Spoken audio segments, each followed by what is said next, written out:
Good afternoon, everyone. Thank you for coming to the Greenbelt. This is the annual Greenbelt Community Development Corporation meeting. And usually every year that we have it, we have somebody who comes and speaks to us about something that's going on in Greenbelt that we think that the community needs to know about. So we're really thrilled today to have Jeff Lemieux come today and talk about the Greenbelt East Trail. And it's a very exciting project, and I think if people who are into bikes and pedestrians, because it's for both, right, Jeff, to be able to walk this area. So I turn it over to Jeff, and you're the president of the Greenbelt. Founding president and treasurer, I think. Wow, is that a conflict of interest? Secretary too, right? No, we have a separate secretary and a separate vice president. Yeah, so thank you, Susan and Peter and Ed from the Greenbelt Community Development Corporation and Mina, for inviting me. Like Susan said, I'm Jeff. I'm affiliated with Proteus Bicycles, where my wife is the owner. Great. And I sort of got retired by the pandemic. I didn't want to go back into the office once the pandemic hit, so I retired a little earlier than I planned. And so this is kind of like my first retirement project. We have been talking about this in Greenbelt a little bit for about 7 years, to have a trail that would connect Roosevelt High School with the entrance to NASA. But this new trail out into the rest of Maryland creates a regional connection if we could build something like the Greenbelt East Trail.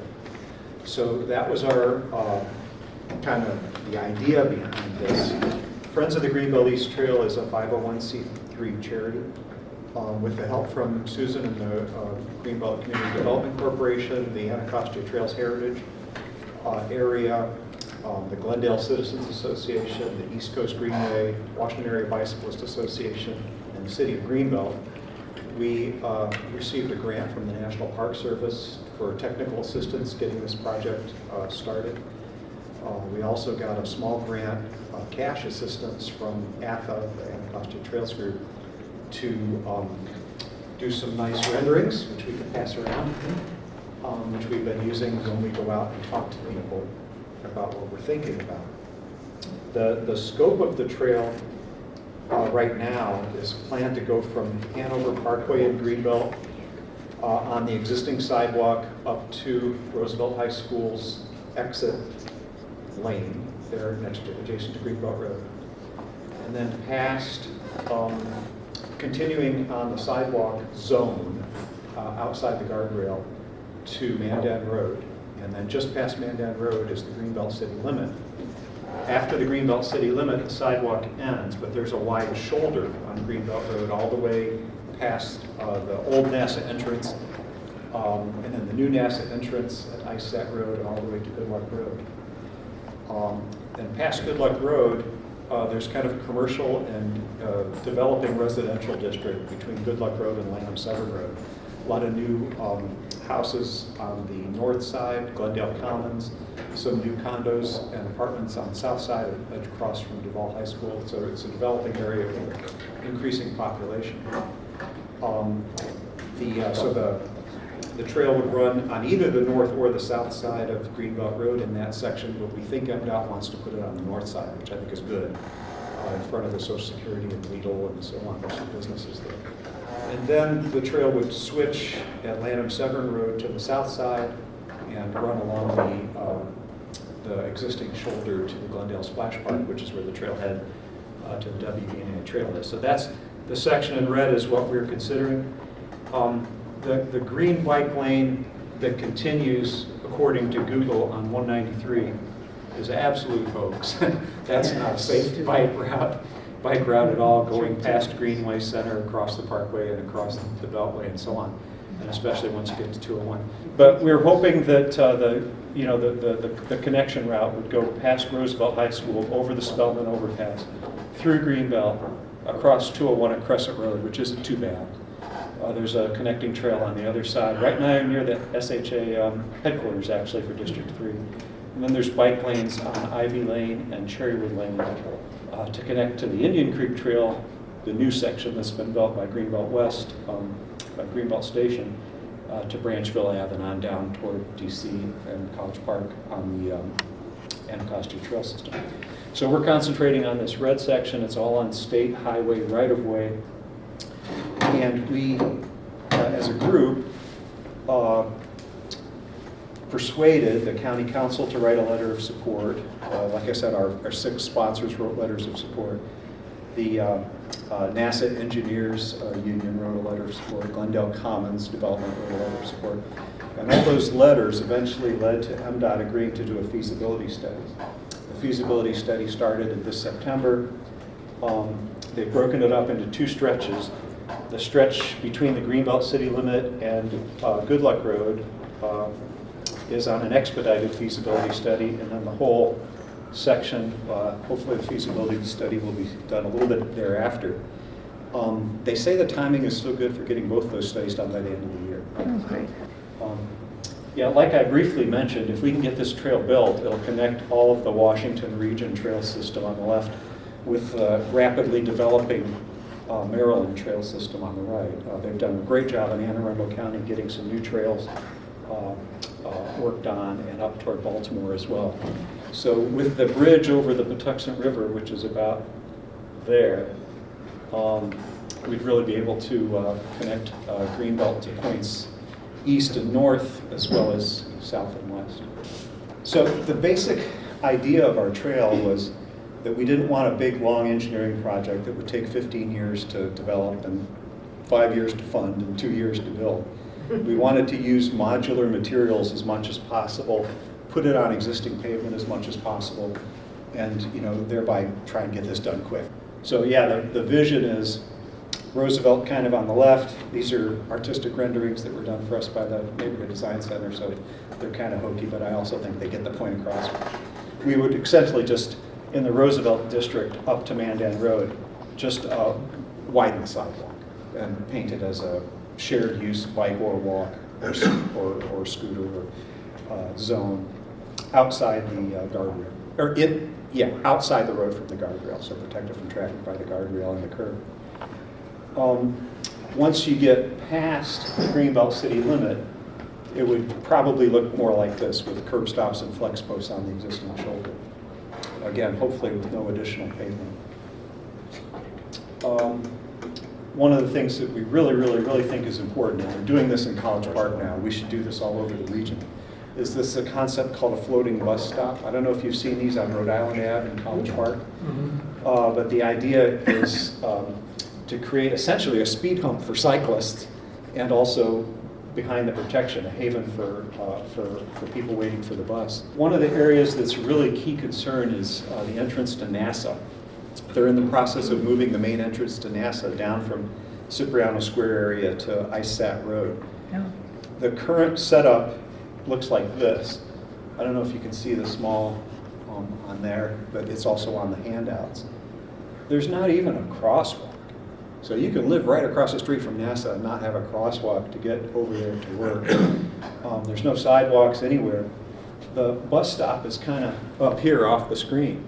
So you get off the bus, you're on the shoulder, and then you have to walk in a deceleration lane to get to nowhere. There's not even a path to get there. So, of course, with this kind of setup, only a few really brave people bike and walk the bus to get to NASA. So the idea here for the first kind of tranche of a trail would be to put a stop sign at the end of the ramp, narrow the ramp, which tends to slow people down, the narrower the lanes. Have our protected bike lane. There would be, of course, a gap for merging traffic, and a real crosswalk for people who live across the street.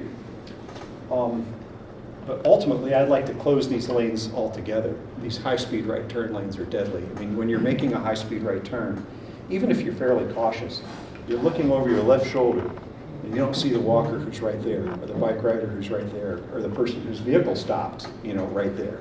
So you see crashes car on car in these things because you're looking to see if it's clear back this way, and you don't see the guy in front of you stop, or if there's a pedestrian trying to get across the road. So ideally, we'd like to close off these kind of ramps and just build another lane straight for the right turners, and then they can make square right turns at the corner.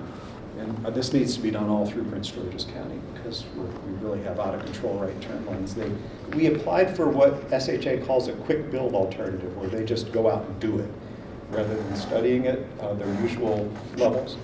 And we were turned down in 2023 because they said that we needed concrete bus pads out there to hold the weight of the buses in the main lane if we were going to stop buses in the main lane. Turns out there aren't concrete bus paths where there are bus stops now. But anyway, we got the bottom line is we got turned down for quick build in the NASA section in 2023, but we reapplied for 2024. If the state highway engineers came out, we did a full walk, and that feasibility study should be done soon, and hopefully it'll address the bus situation and the guardrail situation, as well as just the trail that we're trying to build. Because this trail needs to be part of a broader initiative to humanize this road. I mean, we have people who live here now. It's not a highway from Bowie to Maryland football. It should be a road for people that includes consideration of people who live along it and work along it. And you know, so many of our highways are built for sprawl, you know, to facilitate access to greenfield sprawl farther and farther away. And they were built as highways, and you know, they were built in an era where people who rode bikes and walks were considered, you know, second-class citizens. One of our design goals was to not take away a lane of traffic, a through lane.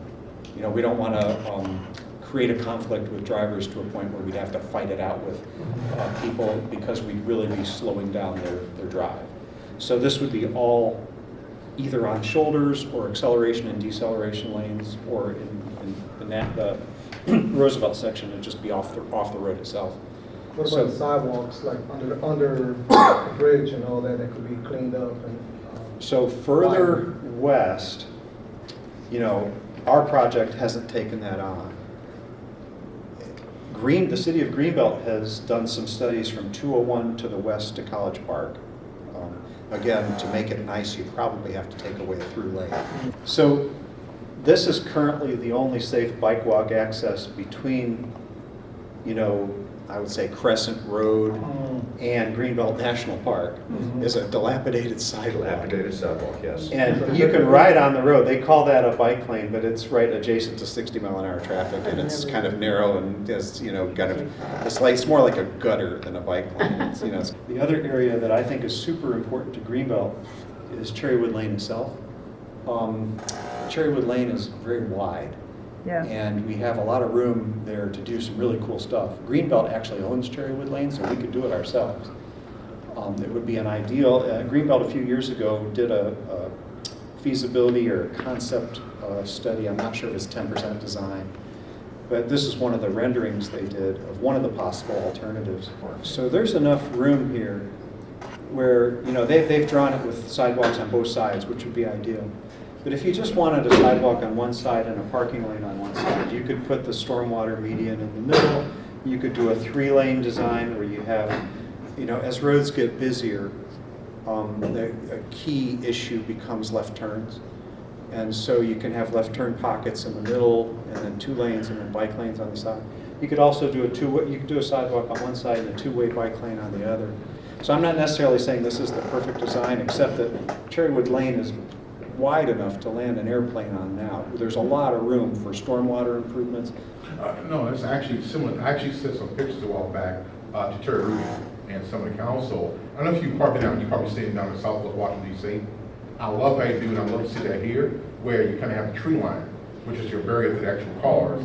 Then the actual bike path is to itself. And it's like a little mini road, like a little mini road. Yep. Bike path with many signs, little bikers. Then separate is your pedestrian sidewalk. And you can keep the pedestrians separate from the bikers who are moving along. I There's a think vehicle. if I were a new representative on the Greenbelt City Council, or another very active representative on the Greenbelt, I don't know if you know Jenny and Rick are on the Greenbelt Council. This would be my big push for Greenbelt, you know, whether it's FBI related or Beltway Plaza related or what. But there's federal funding under the Reconnecting Communities, Safe Routes to School, Transportation Alternatives. All we have to do is pay 20%. Yeah, I like that. It was just very simple. Like I said, a lot of pictures I sent you because I was down there. Now, there's something, and I sent pictures to staff about. I like that. Yeah, but the thing is, though, we've been sending pictures to staff for a lot of years. You got to stay on them, and because they'll say, "Well, there's this and there's that," and you know, we really my pitch to you guys and my complaint about the Greenbelt City Council is there hasn't been quite as much what I would call assertive leadership on these sorts of projects. Like, we're going to do this, guys. Figure out a way to get it done, as opposed to, well, we'll wait and see. And I don't know as much about the budgetary situation, but I think there's so much federal funds available that we ought to be able to accomplish this stuff. And I would say that the traffic circle at the Metro Road and Cherrywood, what an enormous improvement, because I remember how it was, like long lines of cars and buses. It was horrible. It was dangerous. And so I agree with a traffic circle with that other T intersection, and it will get busier.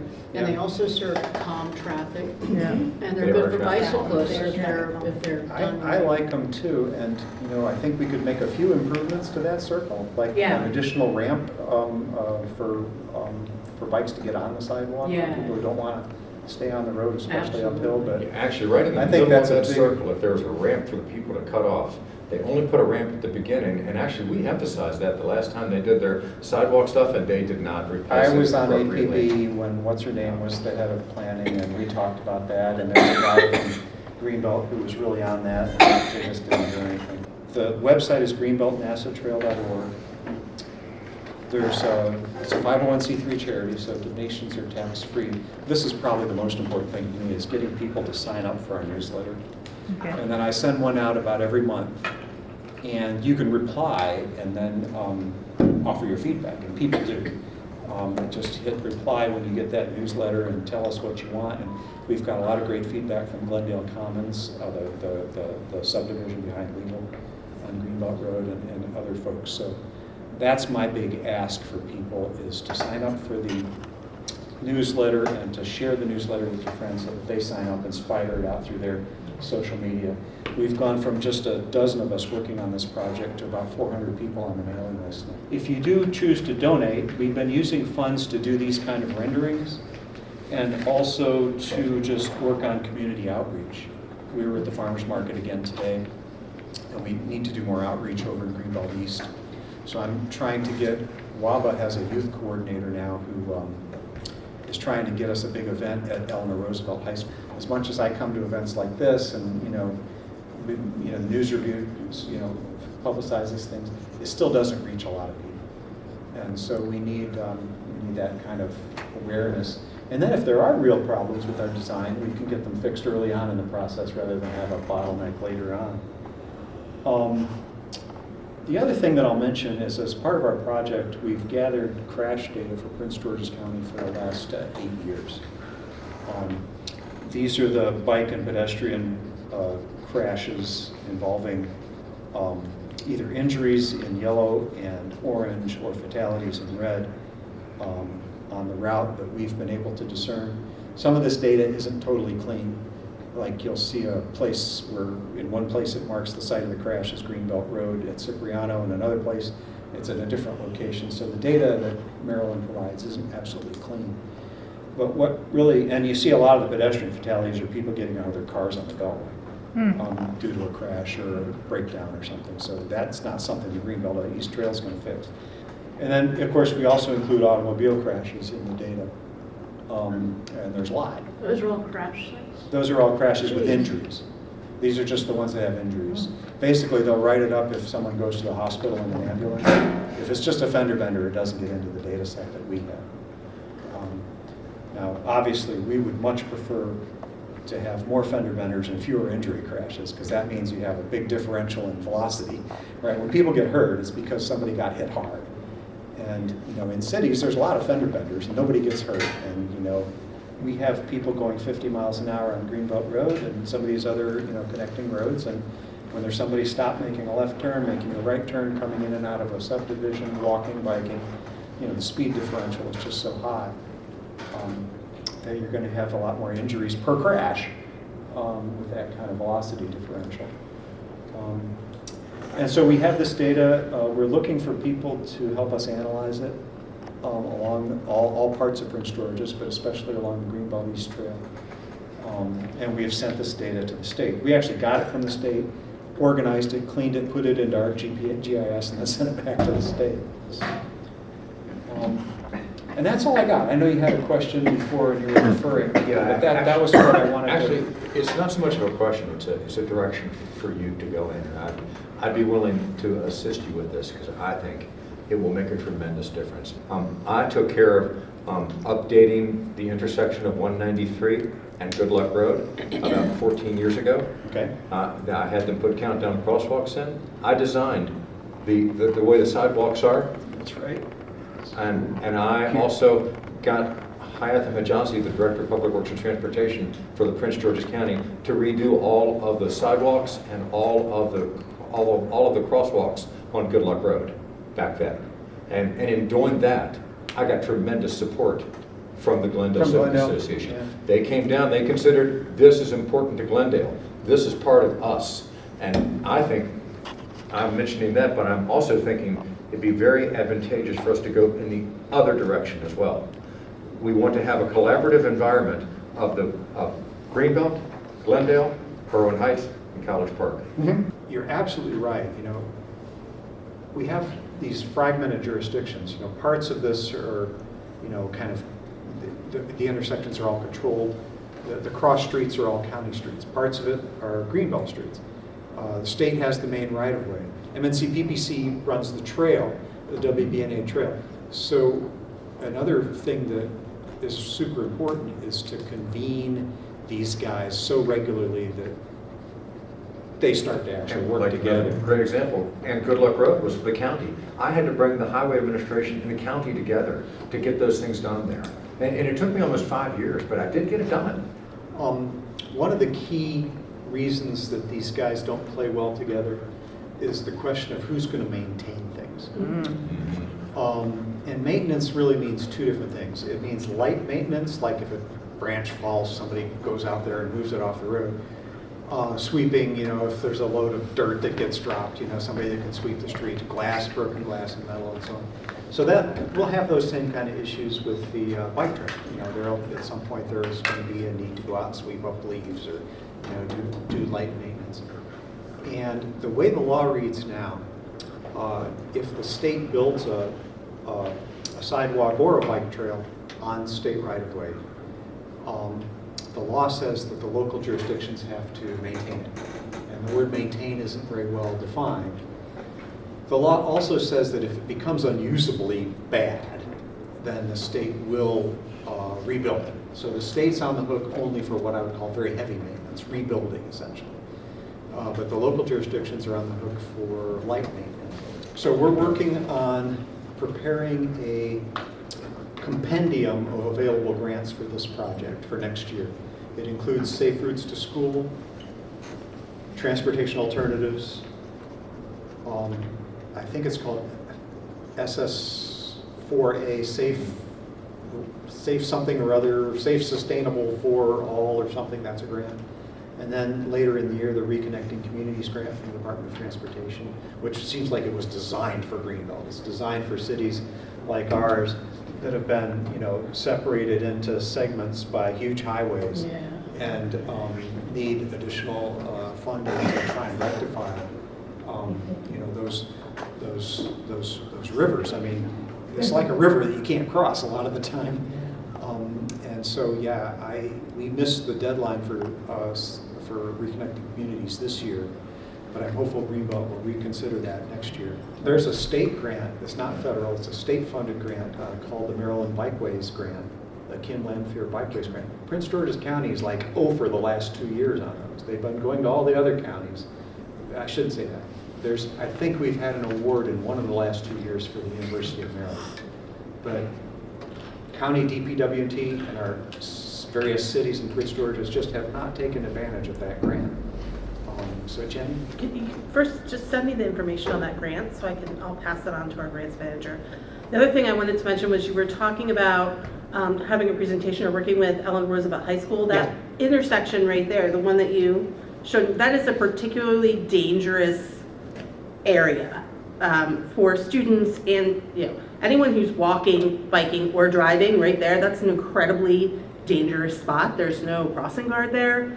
I mean, it's really dangerous. So I think pulling them in, I mean, I think that they would be more than happy to be part of this process. And the kids at this school, I mean, they have multiple green teams, and these kids are incredibly motivated to make change, and like they want projects, they want ownership over projects. So I think there's a lot of opportunity there to really get these kids involved and get their voices involved. I'd also, the other event that we're trying to get organized is an event right here in front of NASA. We don't want to like embarrass NASA, but we kind of want to embarrass NASA a little bit. This intersection is not a good entrance.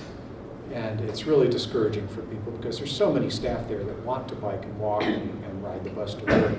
NASA staff have, you know, internal rules that they're not supposed to engage very much on lobbying, you know. So we'd like to get an event for the Patuxent River Bridge opening. We'd like to get an event in Eleanor Roosevelt High School, and we'd like to get an event out from NASA.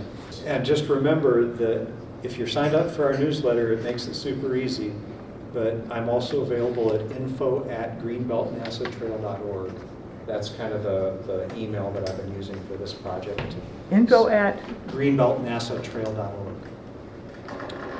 what do you need all of us to do to help to get this moved So forward? my opinion so far of our progress has been that we've made an impression on the state and government officials locally that we need to do this.